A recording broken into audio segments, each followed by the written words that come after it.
My name is Thomas Garcia, and I'm 70 years old, sitting here in this cramped studio apartment in Las Vegas that I can barely afford, staring at a photograph of my late wife Maria holding my hand as she made me promise on her deathbed that her son would take care of me after she was gone. 1 week after we buried the woman I loved for 15 years, that same son looked me in the eyes and told me to get out of the house that had been my home for a decade and a half, the house where I had invested my life savings, my heart, and my future.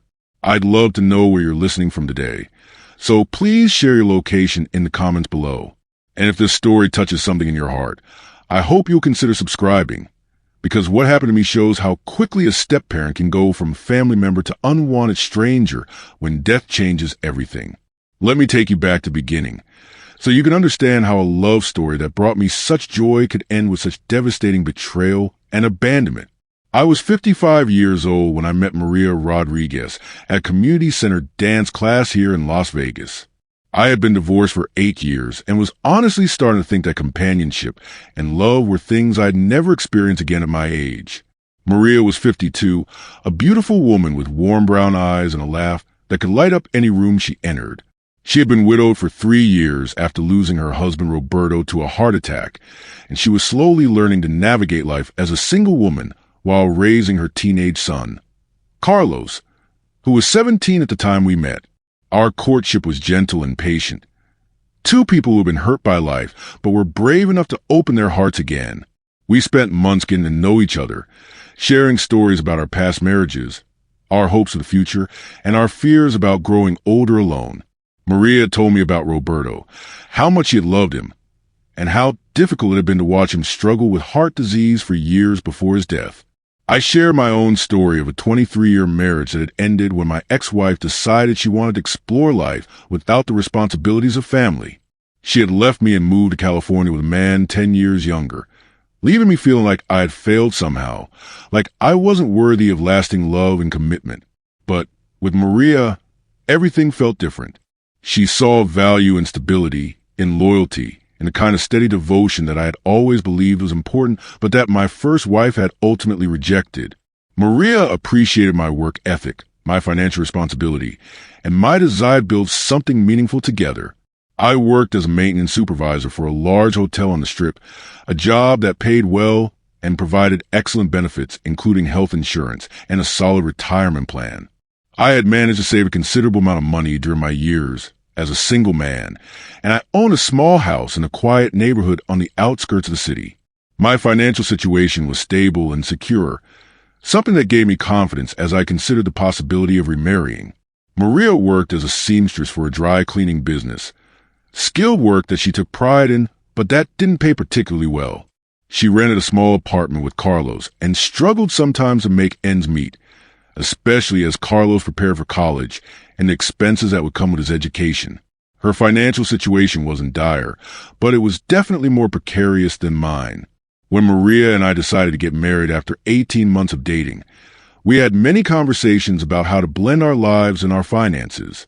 I suggested that she and Carlos move into my house, which was larger than her apartment and had no mortgage since I had paid it off several years earlier.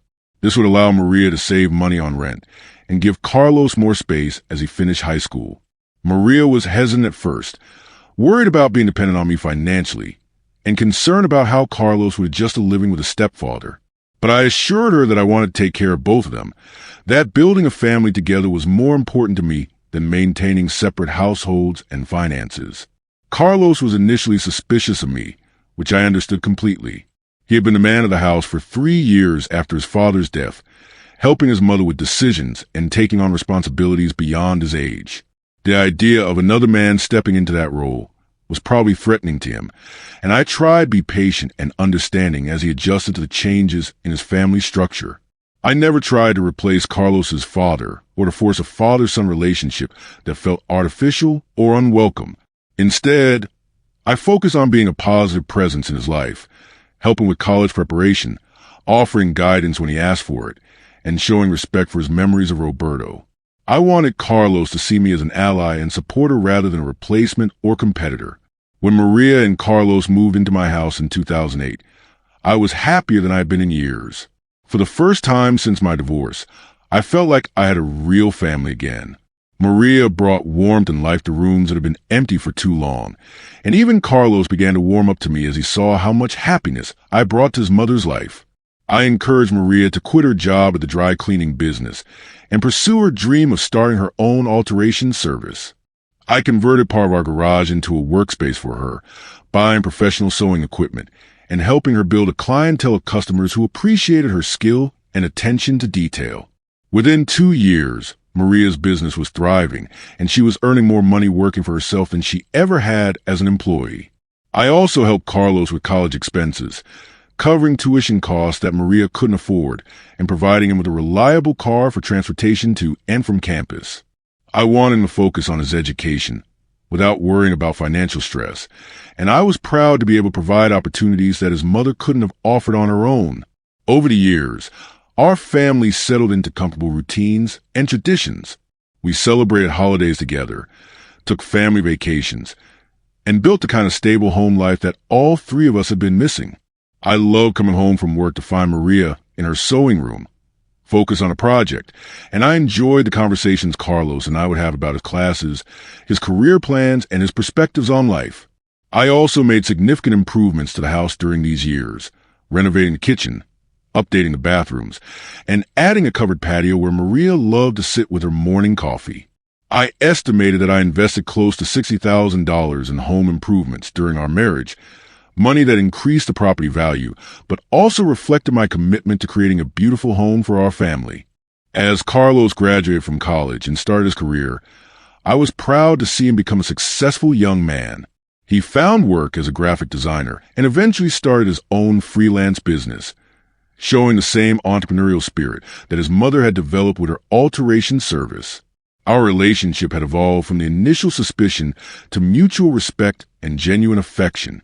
But in 2019, our family faced its first major crisis when Maria was diagnosed with breast cancer. The diagnosis came during a routine mammogram, and although the doctors were optimistic about her prognosis, the treatment process was going to be long and difficult. Maria would need surgery, chemotherapy, and radiation therapy over the course of nearly a year. I immediately took on the role of primary caregiver, using my accumulated sick leave and vacation time to be with Maria during her medical appointments and treatments. I learned how to manage her medications, prepare special meals when chemotherapy affected her appetite, and provide emotional support during the darkest moments of her illness. Carlos was also deeply involved in his mother's care, visiting regularly and helping with transportation when I couldn't be available. The cancer brought our family closer together as we faced this challenge as a united team. I was grateful that Carlos and I could work together to support Maria through this difficult time. The treatment was ultimately successful, and by late 2020, Maria was in remission and gradually returning to her normal activities.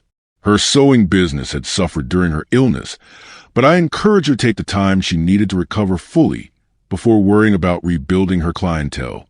My income and savings were sufficient to support our family while she focused on her health. But the cancer experience had changed Maria in ways that became more apparent over time. She was more anxious about the future, more worried about what would happen to Carlos and me if she didn't survive. She began talking about estate planning and making sure that both Carlos and I would be financially secure if something happened to her. This is where the legal complications that would later destroy my life began to take shape. When Maria and I married, we had kept our assets relatively separate. The house remained in my name since I had owned it before our marriage, and Maria's business assets and savings remained in her name. We had joint checking and savings accounts for household expenses, but our major assets were still individually owned. Maria began pressuring me to add Carlos to the deed of our house, arguing that it would ensure his inheritance and provide him with security after she was gone. She worried that if something happened to both of us, Carlos would have no claim to the home where he had grown up and where his mother had built her business. I was reluctant to make such a significant legal change, not because I didn't care about Carlos's future, but because I felt that my own financial security needed to be protected as well. The house represented my life savings and my retirement plan. If I added Carlos to the deed and something happened to our relationship or my marriage with Maria, I could potentially lose my home and my primary asset. Maria interpreted my hesitation as a lack of trust in Carlos and a sign that I didn't really consider him to be my family. This created tension between us that persisted for months as we discussed and argued about estate planning and inheritance issues. Maria felt that my refusal to include Carlos on the deed proved that I saw him as an outsider rather than a son. Eventually, I agreed to a compromise that I thought would satisfy Maria's concerns while protecting my own interests. Instead of adding Carlos to the deed, I updated my will to specify that if I died before Maria, she would inherit the house, and if we both died, Carlos would inherit everything. This seemed like a reasonable solution that provided security for everyone involved. But Maria wasn't satisfied with this arrangement. She continued to argue that Carlos needed to have legal ownership of the house to ensure security, and she became increasingly emotional about this issue as her cancer remission continued. I began to wonder if her brush with mortality had created an obsession with controlling what would happen after her death. The situation became more complicated in 2021 when Maria's cancer returned. The recurrence was more aggressive than the original diagnosis, and her doctors were less optimistic about the treatment options. Maria became consumed with fear about dying and leaving Carlos without adequate financial protection. During the second cancer battle, Maria's personality changed dramatically. The anxiety and fear that had been manageable during her first diagnosis became overwhelming and all-consuming. She spent hours researching estate law and inheritance rights, becoming convinced that Carlos would be vulnerable to financial exploitation or legal challenges if he didn't have clear ownership of significant assets. I tried to be understanding and supportive, recognizing that Maria's fears were driven by her love for her son and her terror of leaving him unprotected. But her constant pressure for me to sign over ownership of my house became a source of continuous conflict during what should have been a time focused on her health and recovery. In early 2022, as Maria's condition worsened, she became even more insistent about the house deed. She argued that she was dying and that her final wish was to know that Carlos would have a secure home after her death. She made emotional appeals, reminded me of how much she had sacrificed for our marriage and how little she was asking in return. The pressure became so intense that I finally agreed to add Carlos's name to the house deed as a joint owner. Maria had worn down my resistance with months of arguments, emotional manipulation, and appeals to my love for her. I signed the paperwork in March 2022, making Carlos a 50% owner of the house that had been my sole property for over 20 years. I justified this decision by telling myself that Carlos was essentially my stepson, that we had a good relationship, and that he would never do anything to harm me or take advantage of the legal rights I had given him. Maria had assured me repeatedly that Carlos understood he was inheriting a responsibility to take care of me, not just receiving an asset for his own benefit.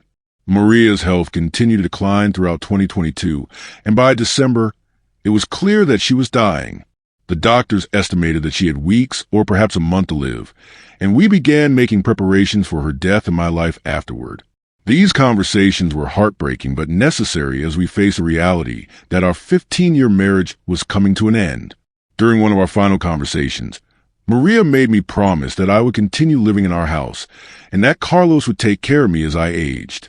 She said that the house was big enough for both of us, that I had earned the right to remain there through my years of love and financial support, and that Carlos understood his obligation to ensure my security and comfort. Maria also made Carlos promise in my presence that he would look after me and ensure that I always had a home and family. She reminded him of everything I had done for both of them over the years, the college expenses I had covered, the business equipment I had bought for her, and the home improvements I had made. She told Carlos that taking care of me was her final wish and the most important thing he could do to honor her memory. Carlos seemed sincere in his promise to his dying mother. He assured Maria that he would take care of me, that I would always have a place in our family, and that he appreciated everything I had done for him over the years. I felt comforted by his words and confident that we would be able to support each other through our shared grief. Maria died on February 18th, 2023, peacefully at home with Carlos and me holding her hands.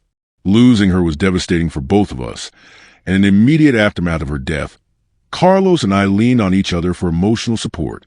We worked together to plan her funeral, notify friends and family, and handle the practical details that death requires. The funeral was beautiful and well attended. Maria had touched many lives through her kindness, her work, and her involvement in our church community. Carlos delivered a moving eulogy about his mother's strength and love, and I spoke about the happiness Maria had brought to my life and the family we had built together. For the first week after Maria's death, Carlos and I maintained a supportive relationship we had developed over the years. We shared meals, talked about our memories of Maria, and began the process of adjusting to life without her. I thought we were mourning together as a family and beginning to build the new relationship that Maria had envisioned for us. But exactly 1 week after the funeral, everything changed. Carlos came to me with a cold, businesslike demeanor that I had never seen from him before. He informed me that he had been thinking about the house situation and had decided that it would be better if I moved out. He said that he needed space to process his grief and that having me there was too painful because I reminded him of his mother. I was shocked and hurt by this sudden change in Carlos's attitude. I reminded him of the promise he had made to his mother and of our 15-year relationship as a family. I explained that I had nowhere else to go, that all of my financial resources were tied up in the house, and that I had counted on living there for the rest of my life. Carlos's response was callous and dismissive. He said that promises made to dying people weren't legally binding, and that his mother had been emotional and not thinking clearly when she extracted those commitments. He argued that the house was now half his, that he had the right to decide who lived there, and that he wanted me gone within 30 days. When I protested that this wasn't what Maria had intended, and that I had legal rights as a joint owner, Carlos threatened to make my life miserable if I didn't leave voluntarily. He said that he could bring girlfriends over at all hours, play loud music, have parties, and generally make the house unlivable for me. He also threatened to call the police and claim that I was harassing him or making him feel unsafe in his own home. The betrayal was devastating and complete. The young man I had helped raise, educate, and support for 15 years was now treating me like an unwelcome stranger who needed to be removed from his life. All of the love, sacrifice, and financial investment I had made in our family meant nothing to him now that his mother was gone and could no longer enforce the promises he had made. I tried to reason with Carlos, to appeal to whatever sense of gratitude or decency he might have retained. I reminded him of specific instances when I had helped him financially, supported his career, and treated him as my own son. But he was unmoved by these appeals and seemed to view my contributions as ancient history that had no bearing on the current situation. The legal reality of my situation was complex and frightening. While I was technically a joint owner of the house, Carlos could make my life there unbearable in numerous ways.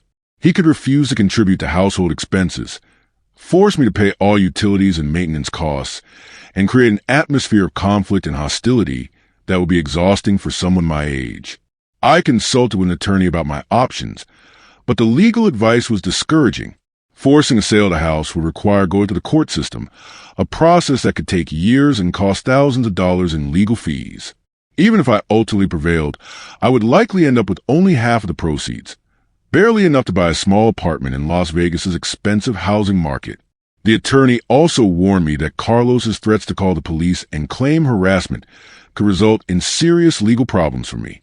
If he filed false accusations and I was arrested or charged with domestic violence, it could affect my ability to find housing, employment, or even basic services. At 70 years old, I couldn't afford to have a criminal record or legal problems that would complicate the rest of my life. Faced with these impossible choices, I made a decision to leave the house rather than fight a legal battle I might not win and definitely couldn't afford. I packed my belongings into a rented storage unit and moved into a cheap studio apartment in a less desirable part of town. The monthly rent consumed most of my Social Security check, leaving me with barely enough money for food and basic necessities. The transition from a comfortable family home to a cramped studio apartment was devastating both practically and emotionally. I went from having my own bedroom, bathroom, and living space to having everything in one small room with a kitchenette and shared laundry facilities. The noise from other tenants, the poor maintenance, and the general atmosphere of desperation in the building were constant reminders of how far I had fallen. But the emotional impact was even worse than the physical discomfort. I felt betrayed, abandoned, and completely alone in the world. The family I had built with Maria had been destroyed within days of her death, leaving me isolated and grieving not just for my wife, but for the relationships and sense of belonging that I had lost along with her. I began to struggle with depression and anxiety as the reality of my situation settled in. At 70 years old, I was starting over with minimal resources and no family support. My health was declining, with arthritis and high blood pressure that required ongoing medical care. The stress of my living situation was making these conditions worse, and I worried about what would happen if I became seriously ill or unable to care for myself. The financial pressure was relentless. In addition to rent, I had to pay for utilities, food, medication, and transportation on an income that was barely adequate for basic survival. I had to give up many of the small comforts and activities that had made my retirement years enjoyable, like eating out occasionally, buying books, or taking short trips to visit old friends. I also struggled with the social isolation that came with my changed circumstances. In my old neighborhood, I had known the neighbors and felt connected to a community. In the apartment complex, I was surrounded by strangers dealing with their own problems and had no sense of belonging or social support. The worst part was dealing with the memories and regrets that haunted me constantly.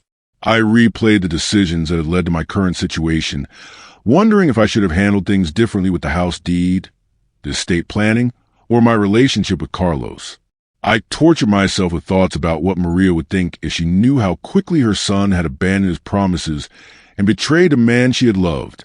But in the depths of my despair and isolation, something unexpected happened that would change the trajectory of my story.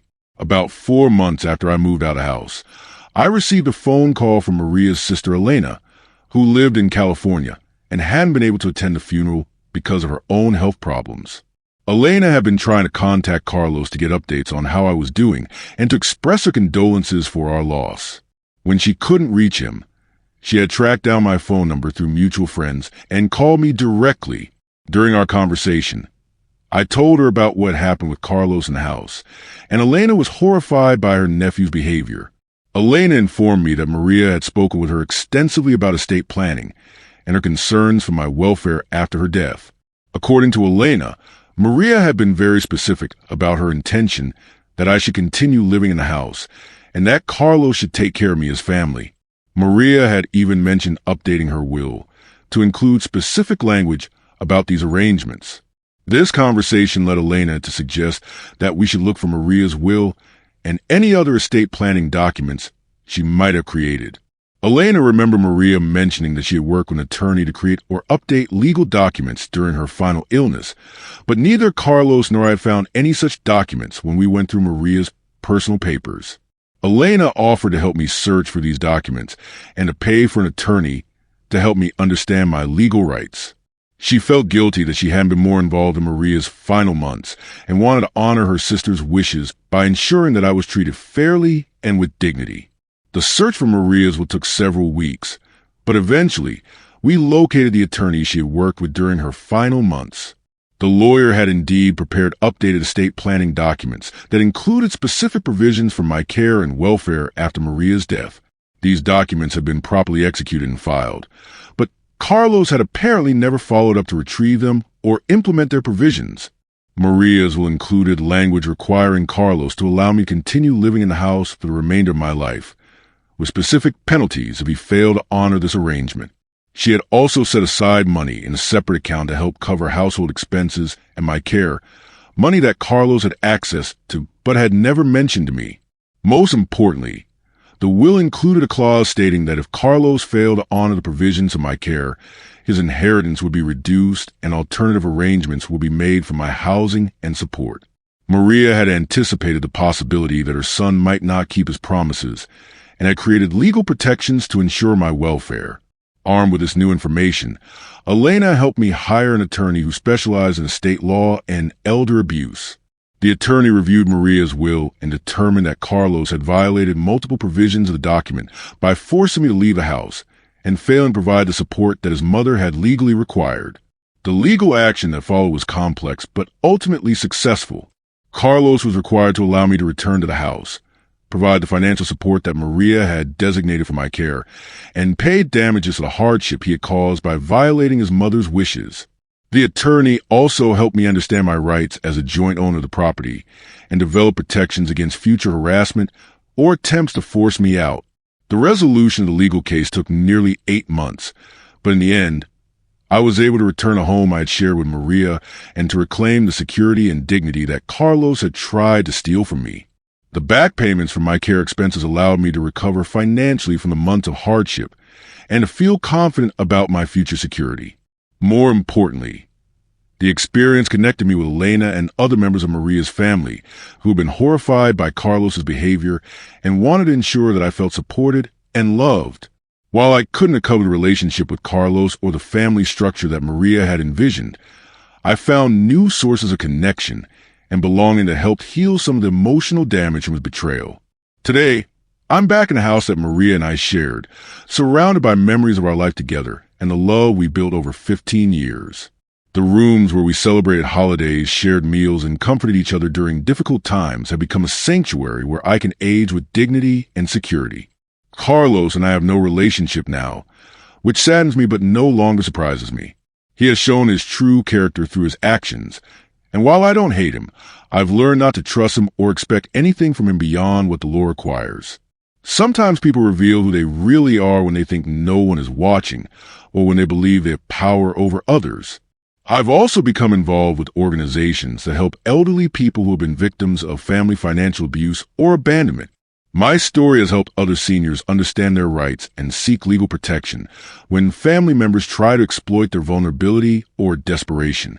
The experience taught me valuable lessons about the importance of legal protections, the need to document intentions clearly, and the reality that not all family relationships survive the stress of death and inheritance. But it also showed me that justice is possible, that there are people willing to fight for what's right, and that even in our darkest moments, unexpected help can arrive to restore hope and dignity. That's my story.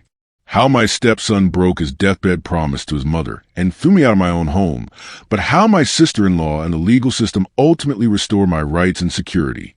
Sometimes the people we trust most will betray us when they think they can get away with it, but sometimes justice prevails, and the truth comes to light when we least expect it.